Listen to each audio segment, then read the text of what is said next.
সুপ্রভাত বন্ধুরা, তোমরা সবাই কেমন আছো? আশা করি যে যেখান থেকে আমার ভিডিওটা দেখছো সবাই খুব ভালো আছো, সুস্থ আছো এবং সাবধানে আছো। আমরাও খুব ভালো আছি তোমাদের ভালোবাসায়। আরও একটা নতুন ভিডিওতে তোমাদের সবাইকে অনেক অনেক স্বাগত। দেখো বন্ধুরা, সকাল সকাল সুন্দর করে ঠাকুরকে আজকে মালা চন্দন সুন্দর করে সাজিয়ে গুছিয়ে ঠাকুরকে পুজো দিয়েছি। আজকে হলো একটা বিশেষ দিন। সকাল সকাল নিজের ঘরের পুজোটা সেরে একটু রেডি হয়ে নিয়েছি, এখন যাচ্ছি মন্দিরে। আজকে একটা বিশেষ দিন আমার জীবনের, তো তার জন্যই মন্দিরে যাচ্ছি। আর মন্দিরে যাওয়ার জন্য সমস্ত কিছু গুছিয়ে নিয়েছি এই ব্যাগের মধ্যে। আর সোনা জিয়া যাচ্ছে আমার সাথে।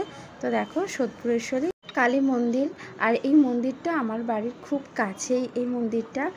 আর এই মন্দিরের সাথে কিন্তু অনেক স্মৃতি জড়িয়ে রয়েছে।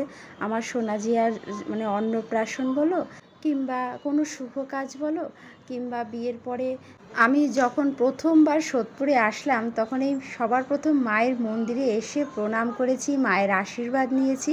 তারপরে আমি শ্বশুরবাড়িতে গিয়েছি, এবং আমার জায়েদের ছেলে মেয়েদের সবার অন্নপ্রাশন এই মন্দিরেই হয়েছে। তো এই মন্দিরে আমাদের মানে বহুদিন ধরে আসা, আর এই মন্দিরের সাথে অনেক স্মৃতি মানে জড়ানো রয়েছে। আর এই মন্দিরটা একদম দক্ষিণেশ্বরের মায়ের মতনই, একদম ওরকমই আদলেই গড়া, আর ওরকমভাবেই পুজো অর্চনাই হয় আমাদের বাড়ির খুব কাছেই। তো আজকে একটা বিশেষ দিন, তাই ভাবলাম এই বিশেষ দিনে মায়ের কাছে যাই, মায়ের আশীর্বাদ নিয়ে তারপরে দিনটা শুরু করা যাক। আজ হলো আমার সোনার জন্মদিন। ওর 11তে পা দিল এবছর, 10 পূর্ণ করে। তো তোমরা সবাই ওকে আশীর্বাদ করো, মায়ের সাথে সাথে তোমরাও আশীর্বাদ করো। সবার আশীর্বাদই জীবনে চলার পথে অনেক প্রয়োজন, অনেক গুরুত্ব রয়েছে। ও যেন বড় হয়, জীবনে অনেক ভালো মানুষের মতন মানুষ হতে পারে। ও মনের ইচ্ছা যেন সব পূর্ণ হয়, ভগবান যেন ওকে ভালো রাখে, সুস্থ রাখে, এই প্রার্থনা নিয়েই মায়ের কাছে এসেছি। আর পুজোর সমস্ত সামগ্রী, মালা, মিষ্টি, একটা গোটা ফল, সব কিছু নিয়েই এসেছি মায়ের কাছে পুজো দেওয়ার জন্য। তো এখন পুজো করছি, আর ঠাকুরমশাই রয়েছেন, ঠাকুরমশাই সুন্দর করে পুজো করলেন, খুব ভালো লাগলো। আর এই মন্দিরে বেশি ভিড় হয় না, তো বেশ ভালো লাগে, শান্তিতে একটু পুজো দেওয়া যায়, অঞ্জলি দিয়ে সুন্দর করে মায়ের কাছে পুজো করা যায়। আর এখন আমি এই যে একটু ধূপ আর একটু মোমবাতি ধরিয়ে নিয়েছি, মায়ের কাছে একটু আরতি করে নিচ্ছি। তো চলো তোমরা দেখতে থেকো, খুব ভালো লাগে এই মন্দিরটাতে আসলে। আর যেখানেই যাবে ভিড় ভাট্টা মানে ভালো লাগে না একদম। কখনো কখনো দেখবে একটি শান্ত নিরিবিলি পরিবেশ ভালো লাগে। তো সব সময় তো দক্ষিণেশ্বরে যাওয়া হয়, তো এই কারণে ভাবলাম আজকে এই মায়ের মন্দিরেই পুজো দিই সোনার জন্মদিন উপলক্ষে। তো এই কারণে সকাল সকাল স্নান করে ঘরের পুজো সেরে মন্দিরে চলে এসেছি। আর মায়ের কাছে এসে খুব ভালো লাগছে, এখানে আসলে যেন সত্যি মনে অনেকটা শান্তি পাওয়া যায়। বিশেষ দিনে মায়ের কাছে এসে খুব ভালো লাগলো। আর আমাদের পূজা অর্চনাও হয়ে গেছে, এখন বাড়ির দিকে যাব।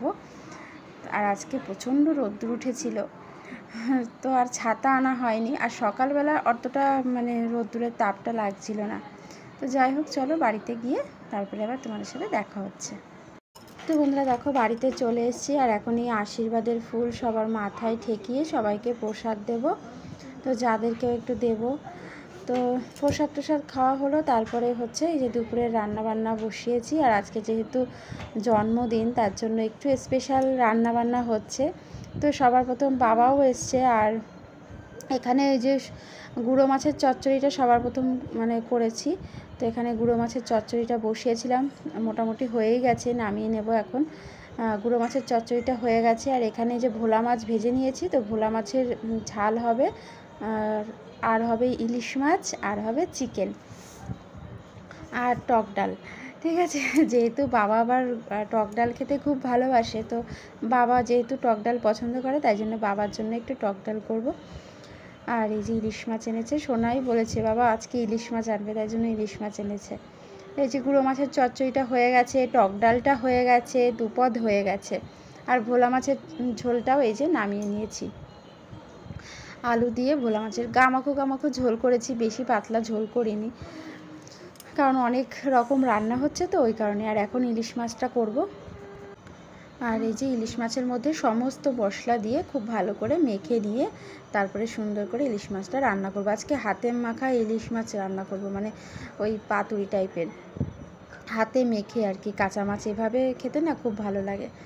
এই যে একটু তেলের মধ্যে জিরে ফোড়ন দিয়ে দিলাম, এবার মাছটাকে একটু সাঁতলে নিয়ে তারপরে জল দিয়ে দিয়েছিলাম, ঝোলটা ফুটে উঠেছে। আর এখন নামিয়ে নেব, ব্যাস তাহলেই হয়ে যাবে ইলিশ মাছের মানে ঝোল। আর এখানে এই যে মাংসের জন্য তেলের মধ্যে জিরে ফোড়ন দিয়ে পেঁয়াজ দিয়ে দিয়েছি, পেঁয়াজটা ভেজে মশলা কষিয়ে মাংসটা করে নেব। আর দেখো বন্ধুরা, ইলিশ মাছটা হয়ে গেছে, ইলিশ মাছটা নামিয়ে নিয়েছি। নামিয়ে সব শেষে মাংসটা রান্না করছি। মাংসটা রান্না করলেই কিন্তু আমার রান্না সব কমপ্লিট হয়ে যায়। আর পায়েস এখন করব না, পায়েসটা বিকালবেলা করব। তো মাংসটা হলেই মোটামুটি রান্না হয়ে যায়। আর জন্মদিন একটু স্পেশাল তো রান্নাবান্না করতেই হবে। তো এমনিতেই অনেকটা দেরি হয়ে গেছে, তার মধ্যে দিয়েও তাড়াতাড়ি করে সমস্ত রান্নাবান্না চটপট করে ফেললাম। আর একটুখানি ঝোলটা টানিয়ে গরম মশলার গুঁড়ো দিয়ে নামিয়ে নিয়েছি চিকেনটা। তারপরে সুন্দর করে থালাটা সাজিয়ে নিয়েছি, সোনাকে খেতে দেবো তার জন্য। ভাত, সকালবেলার আলু ভাজা করেছিলাম খাওয়ার জন্য, সেই আলু ভাজা, ডাল, তারপরে হচ্ছে চিকেন, ইলিশ মাছ, ভোলা মাছ, গুঁড়ো মাছের চচ্চড়ি, সমস্ত কিছু দিয়ে সুন্দর করে থালাটা সাজিয়ে সোনাকে খেতে দিয়ে দিয়েছি। দেখো, তো ও খাবে এখন, আর আমরাও তারপরে খেয়ে নেব সবাই মিলে একসাথে। তো বন্ধুরা চলো, এই ভিডিওটা এই পর্যন্ত থাক। বিকাল থেকে আবার একটা নতুন ভিডিও স্টার্ট করব, কারণ বেশি বড় ভিডিও না সবাই দেখতে চায় না, তো ওই কারণে একটু ছোট করে দিলাম ভিডিওটা। সবাই ভালো থেকো, সবাইকে টাটা।